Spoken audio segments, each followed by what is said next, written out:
Salieva. I don't know if I'm mispronouncing her name. You pronounce it better than me. Oh, really? Is she still competing? Oh, yeah, absolutely. Okay. I've fought her probably 3 or 4 times since then.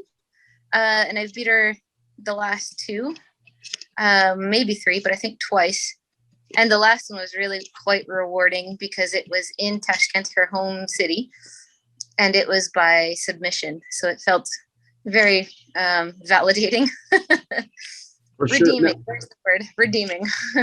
No doubt. Now, Priscilla, what, in terms of that amazing experience overall that you had, you competed and you made it all the way to the bronze medal, as your coach just mentioned. What was the main takeaway for you when you look back at that experience, and how did it frame where you are here today? I had a couple of takeaways from that experience, and I've always said it that you got to bring meaning to suffering or it's in vain. Not that I suffered, but just the principle is there. So how can I make that a win for me? How can I grow from it? What can I do to make this an incredible life lesson? And so for me, for judo wise, it was to not be surprised by the nerves, to be aware that that's a possibility. It could happen to me and it could still happen again, and to be prepared for it. And so to mentally prepare for it, to visualize. And I've gotten to the point where I can visualize it so realistically that I actually get the butterflies and everything. So I think that was a big takeaway, is to never underestimate yourself or like the power of the nerves. And determination, because up until that moment, I didn't know if I was going to continue for another quadrant or not. And the fact that I didn't get the medal, but I was so close, solidified that I would continue for Tokyo to try to get that medal. So I guess the determination solidified. Interesting. When you speak of visualization, what else do you do to kind of I guess calm the nerves and bring yourself to the space you need to be in? What other techniques? One of my biggest things is pacing. So between my fights, I like to walk back and forth, not necessarily talking. And sometimes I have to have a guide with me if there's a lot of people running around, but I don't want to be talking. I just want to visualize what I'm going to do in the next fight, knowing what they're probably going to attack with, what I'm going to defend with, and what I'm going to attack with, how they're probably going to defend. And then I'm picturing myself, my physical body. I picture like a light that represents strength, and it starts in the top of my head and then it spreads all through my body, kind of like some of the meditation stuff you hear. But for me, it's not peace.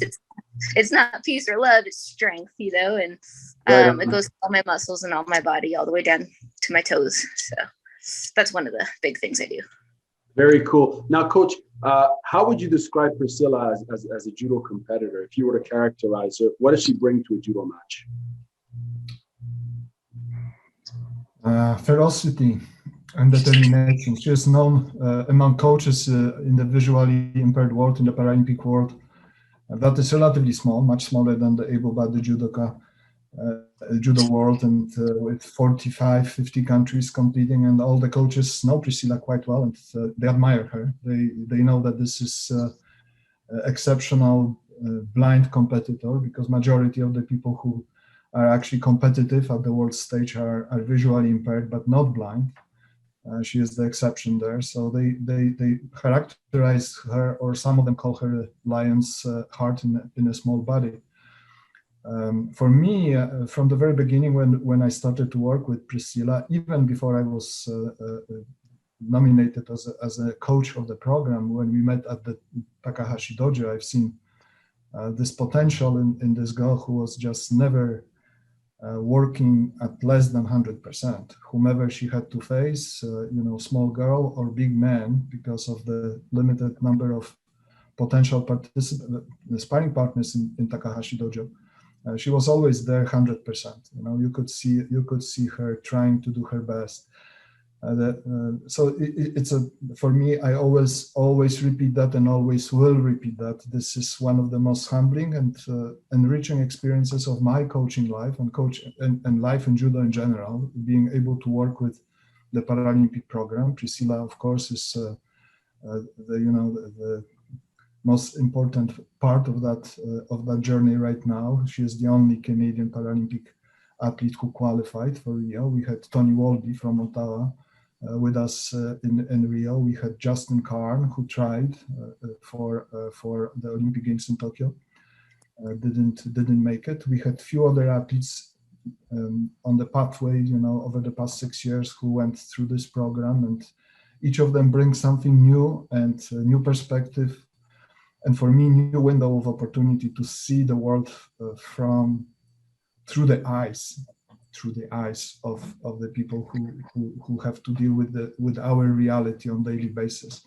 Each of them is different. Each of them brings different dimension to this new picture for me. And again, this experience is very enriching. Priscilla, it's particularly difficult because she loves to learn, and she wants to learn all the new things all the time. And for me, knowing what she can do and what successfully works in a competition against able-bodied visually impaired or slightly visually impaired individuals, I always try to limit her desire to experiment with new things and focus on what works, because that's what, in my opinion, is going to bring her closer to a potential success. And as you know, she is very successful. She is right now #2 ranked in the world. And actually at the games in Tokyo, she will be ranked #1, which brings the level of expectations much higher than what we had in Rio, because for us it was a great success that she made it within 2 years to the games. Now, 5 years later, not 4, 5 years later, she is practically #1 in the world, which is a phenomenal success from my perspective. If for sure, I just want to follow up on what you just mentioned, that she has a desire to continuously learn. When you say that, what aspect, is there a particular aspect of judo that she's zoning in on for that sort of development? Is it, a particular throw? Is it the niwaza? Can you elaborate on that? Yeah, I can elaborate it, but you are a judoka, Garmamie. You know how we always say judo is for life. It's a never-ending lesson, and you do it for your life, and that is true. It's unlimited number of options that we can learn in judo, and always new combinations, always new options, always new opportunities.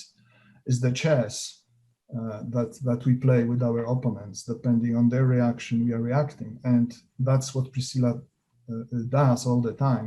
There is a new reaction, and she learns that she could move somewhat differently, and she wants to do that. And again, for me, experiments with new things bring new challenges to the picture, because every new thing you learn, you also are making mistakes in the process of application of this new thing. So the better you are at what you're already doing, the better chances you have to execute it perfectly against somebody who knows you and who will defend. And this is what I'm saying. We have 20 technical skills, kansetsuwaza, which are the arm locks, and shinowaza, total 20 techniques, but you have hundreds of different options of how to apply it, how to open up, how to close it down, etc. And I want Priscilla to know one of those options perfectly and execute it perfectly. And she wants to do 100 of them. And it's not enough in a lifetime to learn all of this to do perfectly. So this is, and the same applies to the tachiwaza, to the standing techniques, to the throwing techniques. So limiting her in her desire to learn new things is one of the challenges I'm facing. I did not have to face it all the time, because for the past 4 years, when she was training at the National Training Center, I've seen her only occasionally, mostly once a week, twice a week. But once we start to prepare and we are spending more time together, on daily basis, twice a day, then it becomes a challenge.